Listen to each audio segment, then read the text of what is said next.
Dr. urubyiruko turufasha iki, hakorwa iki, ababyeyi bakora iki, inzego zitandukanye zikora iki kugira ngo ubu bwandu bwa virusi itera sida bugabanuke cyangwa buveho burundu? Kugira ngo ubu bwandu bwa virusi itera sida bushya bugabanuke mu bantu ariko cyane cyane no mu rubyiruko, buriya twagombye kureba ukuntu abantu bose babigiramo uruhare, cyane cyane umuryango. Umuryango nkavuga yaba papa, mama n'abana bose bagafatana urunana bakagendera hamwe mu gahunda yo kurwanya buriya bwandu bushya bwa virusi itera sida mu rubyiruko. Icyo nshaka kuvuga hano ni iki, nuko buriya bariya abantu ziriya nkingi ko ari eshatu cyangwa amashyiga ko ari atatu, umugabo, umugore n'abana, burya haba hagombye kubamo koko ibiganiro bihoraho hagati yabo.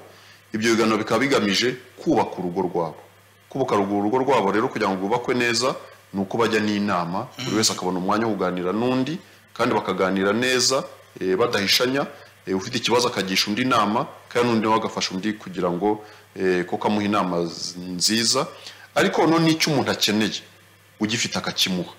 Niba umwana akeneye kwiga kuko akiga ababyeyi bakamufashamo, niba umwana akeneye wenda na ya telefone yo kugira ngo ayifashishe no kwiga cyangwa mu masomo n'iki akayibona, kugira ngo atazajya kwishakira ubushobozi budahari.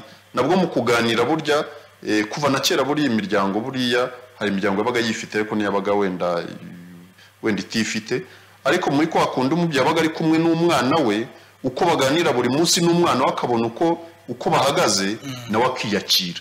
Noneho ko akwiyakira kugatuma adakeneye ibintu byinshi, ahubwo bikamutera imbaraga zo gukora cyane ibyo ashinzwe kugira ngo ahubwo azahindure amateka bya wenda azabyigezeho. Ahangaha naho ndagira ngo ngaruke ku kintu cyo gutanga urugero rwiza, cyane cyane ku bantu bakuru, atari ababyeyi gusa, umugabo n'umugore, ariko abantu bakuru bose muri rusange, gutanga urugero rwiza ntibereke abana imico mibi.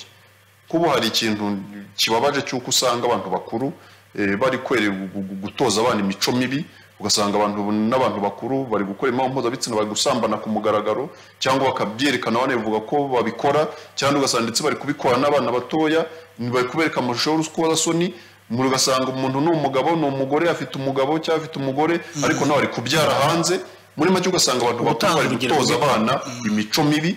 Ikiro cyagombye guhinduka kugira ngo niba tuvuga urubyiruko ko turebe ko twadufasha, ariko abantu bakuru natwe tubereke ingeso nziza, tubereke imico myiza, kuko burya umwana akopera ibyo ababyeyi barimo.